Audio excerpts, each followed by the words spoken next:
Hello అండి, నేను doctor Prathyusha Javvadi, particular IVF centre Vijayawada. ఈరోజు మనం మేనరికం వల్ల కలిగే ఇబ్బందుల గురించి, మేనరికంలో పెళ్లిళ్ళు చేసుకుంటే వచ్చే ఇబ్బందులు, లేదా మేనరికం పెళ్లిళ్ళు చేసుకున్నప్పుడు ప్రెగ్నెన్సీలో ఎలాంటి ఇబ్బందులు వస్తాయనే దాని గురించి ఈ వీడియోలో చూద్దాం. మేనరికం పెళ్లిళ్ళు చేసుకున్నప్పుడు ఏ కపుల్ అయినా తెలుసుకోవాల్సింది ఏంటంటే ఎంత దగ్గర వాళ్ళు అనేది. అంటే ఆ మేనరికం పెళ్లిలో first degree, second degree, third degree అని ఉంటాయి. అంటే కొంతమంది సొంత మామయ్యని పెళ్లి చేసుకుంటారు, కొంతమంది బావని చేసుకుంటారు, అండ్ ఇంకొన్ని కమ్యూనిటీస్ లో ఓన్ బ్రదర్ అండ్ సిస్టర్ కూడా పెళ్లిళ్ళు చేసుకునే కమ్యూనిటీస్ కూడా ఉన్నాయి. సో అది ఎంత దగ్గర రిలేషన్ అనేది మనం చూసుకోవాలి. అండ్ ఇది ఎన్ని జనరేషన్స్ గా వస్తుంది అంటే ఈ యొక్క మీరు చేసుకున్న మ్యారేజే మేనరికమా, లేదా మీ పేరెంట్స్ ది మేనరికం, మీ గ్రాండ్ పేరెంట్స్ ది మేనరికమా అనేది కూడా వెరీ ఇంపార్టెంట్ అనమాట. సో జనరేషన్స్ గా మేనరికం వస్తుందా, లేదా ఈ యొక్క జనరేషన్ లోనే ఇది జరిగిందా అనేది మనం నోట్ చేసుకోవాలి. యూజువల్ గా మేనరికం చేసుకోవటం వల్ల ఏమవుతుందంటే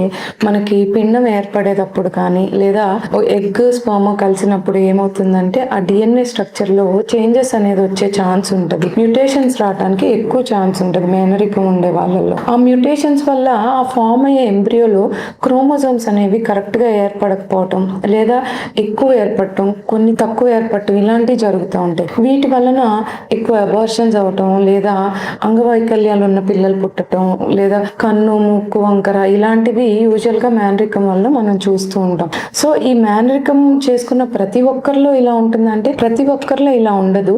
బట్ మేనరికం ఉన్నప్పుడు అది కొంచెం జాగ్రత్తగా చూసుకొని ప్రెగ్నెన్సీ ప్లాన్ చేసుకోవటం ఇంపార్టెంట్. అంటే ఒకసారి కనుక అబార్షన్ అయితే వెంటనే డాక్టర్ని కలిసి నెక్స్ట్ మనం ఏం చేయగలం అనేది తెలుసుకుంటే మంచిది. కొంతమందిలో మేనరికం ఉన్నప్పుడు రిపీటెడ్ గా అబార్షన్స్ చూస్తాం, 4-5 సార్లు అబార్షన్స్ అవటం, లేదా పుట్టే బేబీస్ లో కిడ్నీస్ ప్రాబ్లం ఉండటం, హెడ్ ప్రాబ్లం ఉండటం, ఇలాంటివి చూస్తూ ఉంటాం. ఇలాంటివి ఉన్నప్పుడు ఏంటంటే దీన్ని ఎలా సాల్వ్ చేసుకోవచ్చు అంటే, ఒకటి ఇలా రిపీటెడ్ గా అబార్షన్స్ అవటం, లేదా పిల్లల్లో లోపాలు ఉన్న పిల్లలు పుట్టడం, ఇలా జరుగుతున్నప్పుడు మనం తీసుకోగలిగిన లేదా ప్రివెంటివ్ మెజర్ అయితే మేనరికం చేసుకోకుండా ఉండటం అనేది యూజువల్ గా చేస్తే మంచిది. బట్ ఒక్కసారి పెళ్ళయ్యాక ఇలాంటివి ఎదురైనప్పుడు ఏం చేయాలి అంటే, యూజువల్ గా ఇలా ఉన్నప్పుడు టెస్ట్ ట్యూబ్ బేబీ ట్రీట్మెంట్ కి వెళ్ళి ఆ ఏర్పడిన పిండం టెస్టింగ్, అంటే పీజీటీఏ అంటాం అనమాట.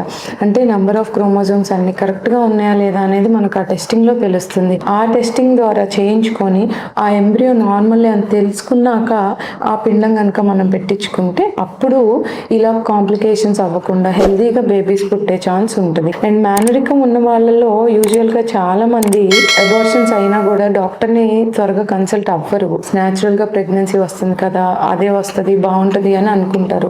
ఒకసారి కనుక అబార్షన్ అయ్యి మీకు మేనరికం హిస్టరీ ఉన్నా, లేదా మీ ఫ్యామిలీలో ఎవరికైనా మేనరికం చేసుకున్న హిస్టరీ ఉన్నా, ఒకసారి డాక్టర్ ని కన్సల్ట్ అయ్యి కావాల్సిన క్రోమోజోమ్ టెస్టింగ్లు కానీ, బ్లడ్ టెస్టులు కానీ చేయించుకున్నాక ప్రెగ్నెన్సీ ప్లాన్ చేసుకుంటే ఈ పిల్లల్లో ఇలా కాంప్లికేషన్స్ రాకుండా ఉండే ఛాన్స్ ఉంటుంది.